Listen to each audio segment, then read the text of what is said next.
Alors une onde sonore, c'est une onde mécanique, c'est-à-dire une perturbation qui va se propager à l'intérieur d'un milieu. Ce qu'on a pu faire avec la cloche à vide en manipulation, c'est de voir que cette propagation, elle a lieu si le matériau dans lequel on veut propager le son existe, c'est-à-dire avec un état solide, un état liquide, un état gazeux. Si on enlève de la matière, s'il n'y a pas de particules qui soient capables de vibrer, de faire passer la propagation, il n'y aura pas de son. C'est pour ça que dans l'espace, on n'entend rien. L'animation qui est juste en dessous, donc on l'a depuis profterre.fr, vous avez en fait là une membrane de haut-parleur qui est symbolisée par la barre jaune, qui va donc faire des oscillations, c'est-à-dire qu'elle va donc venir percuter les particules de l'air, se reculer et revenir à chaque fois donc les frapper comme ça de ci de là, de manière régulière. On constate que les particules à l'état gazeux, donc qui sont dispersées, elles sont obligées de se rassembler, donc on va avoir une compression, et puis cette compression, elle va se passer de proche en proche. Au bout d'un moment, donc, comme la propagation est passée, on va avoir une dilatation à l'intérieur, et si on place un capteur, on va constater qu'on a donc un pic maximal d'intensité, qui correspond à la compression maximale, et puis après, donc lorsque la compression est passée, on va donc avoir la dilatation maximale, donc un creux, une pression minimale. C'est pour ça qu'on va avoir un minimal sur la courbe de représentation sinusoïdale. Compression, dilatation, de l'émetteur jusqu'au récepteur, et c'est pour ça qu'on va avoir cette courbe de sinusoïde qui apparaîtra. Donc une onde mécanique sonore, on peut la comparer à l'onde mécanique qu'on va obtenir sur la houle, dont on dit donc des vagues. On va avoir donc une propagation qui va se faire de proche en proche, mais sans transport de matière. Parce qu'en fait, on ne transporte que de l'énergie. Donc lorsqu'on a le sommet de la vague, puis le creux, puis après encore un autre sommet de vague, effectivement la vague passe, mais ce qui était à un endroit, en fait, va faire un système de flottaison, il va monter, descendre, remonter, descendre, il va toujours rester à la même position. Donc une fois que la perturbation est passée, le système reprend son état de repos. Dans une onde sonore, puisqu'on fait la comparaison, lorsque l'onde sonore va passer, il n'y a pas de déplacement de matière. On ne va pas déplacer des éléments qui sont devant l'onde sonore sous prétexte qu'elle passe.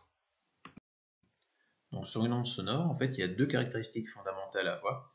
La première, c'est ce qu'on appelle la périodicité temporelle, autrement dit la période. Donc la période, on va la noter grand T, parce qu'elle va faire référence à un temps. Ce temps, c'est le temps nécessaire entre deux motifs successifs. Donc si on prend le comparatif avec les vagues de tout à l'heure, c'est le temps qu'il aura fallu pour aller du premier sommet de la vague jusqu'au second sommet successif de la deuxième vague d'après. La deuxième composante, qui est importante, c'est ce qu'on appelle la périodicité spatiale. On appelle ça la longueur d'onde. La longueur d'onde, ça serait vraiment c'est quelque chose de mesurable, c'est-à-dire c'est l'espace qu'il y a entre justement les deux motifs successifs. Donc en comparaison de la vague, la longueur qu'il y a entre les deux sommets de la vague. Donc l'onde sonore, vu qu'on a évoqué le fait que c'était le phénomène de propagation d'une perturbation mécanique dans un milieu et qu'il n'y a pas de transport de matière, on ne parlera pas de vitesse, mais on va parler de célérité d'une onde. La célérité, comme on avait déjà évoqué la célérité de la lumière, on va le noter C, mais ça fait quand même référence à une notion de vitesse, de déplacement, donc on va toujours utiliser la relation de base de distance divisée par le temps. Comme on a travaillé sur la notion de longueur d'onde et sur la notion de période, la relation qu'on va aboutir, c'est que la célérité C, distance divisée par temps, ça sera donc la longueur d'onde divisée par la période.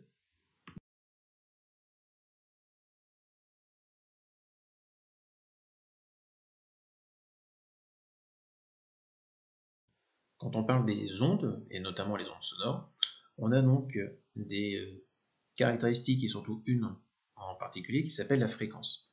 La fréquence, c'est le nombre d'oscillations qui va être réalisé par seconde. On peut se rapporter au calcul de base, la formule qu'on a demandé de mémoriser, où le F est égal à 1 sur T. F représente la fréquence. 1, c'est-à-dire un motif. T, c'est le temps nécessaire pour le réaliser, ce motif, ce qu'on appelait tout à l'heure la période.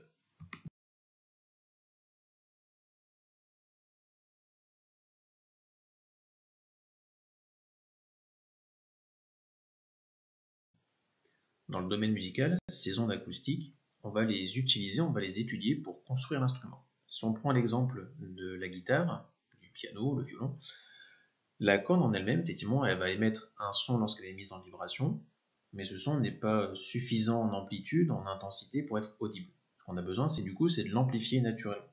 Le moyen utilisé en musique pour amplifier un son, c'est de créer ce qu'on appelle une caisse de résonance.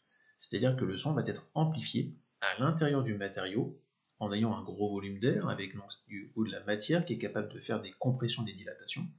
Et ce phénomène, on le retrouve aussi dans les instruments à vent, donc de type cuivre ou bois, la longueur du tuyau avec son diamètre d'ouverture, la perce, le pavillon.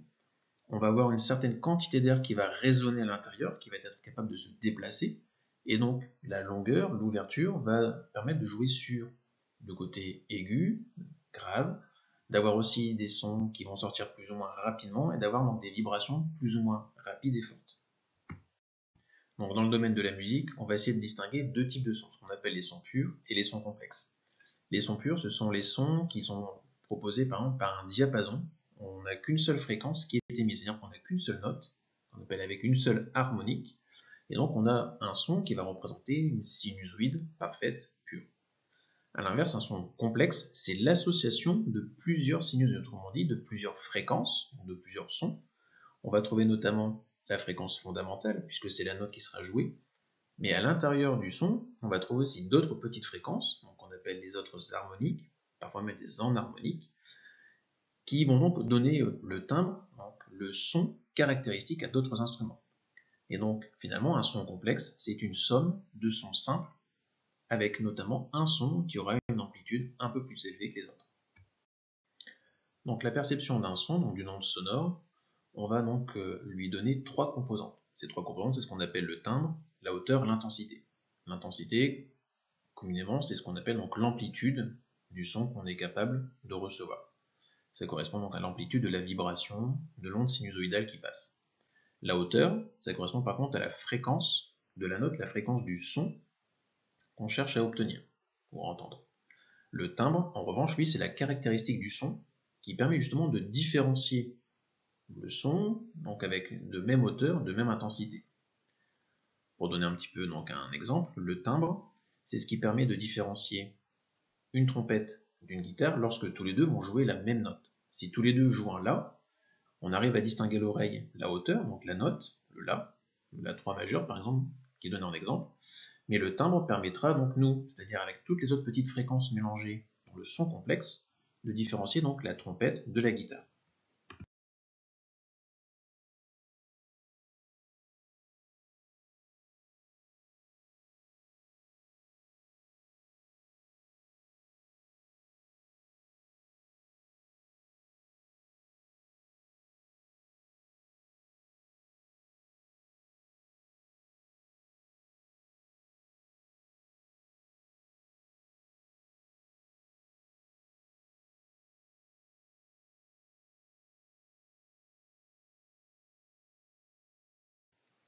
Comme récepteur d'ondes sonores, donc avec des fréquences qui vont de 20 Hz jusqu'à 20 000 Hz, on a l'oreille. Donc l'oreille humaine, elle est constituée, on va la décomposer en trois parties. On a l'oreille externe, l'oreille moyenne, l'oreille interne. Ces parties, elles ont toutes une fonction principale. Donc l'oreille externe avec le pavillon, le conduit auditif. Le principe, c'est de capter l'onde, donc la faire entrer, et de la conduire à l'intérieur, donc jusqu'au tympan. Un petit peu comme un instrument de musique finalement, avec la colonne d'air et le pavillon. Sauf que le son sorte pour l'instrument, ici on cherche à le faire rentrer. Dans l'oreille moyenne, on a donc le tympan avec marteau, enclume, étrier. Le principe mécanique de ces organes, c'est de mettre en vibration donc, des matériaux et aussi de les amplifier, puisqu'on va passer d'une propagation dans un milieu gazeux vers un milieu solide liquide. Donc on doit transformer, on doit amplifier l'onde, puisqu'on va avoir des atténuations et surtout on doit les rendre caractéristiques de l'oreille interne qui vient derrière, avec des toutes petites cellules qui sont ciliées, qui elles vont du coup transformer ce signal mécanique, puisqu'elles ont des vibrations dans le matériau, en message électrique pour ensuite l'envoyer au cerveau.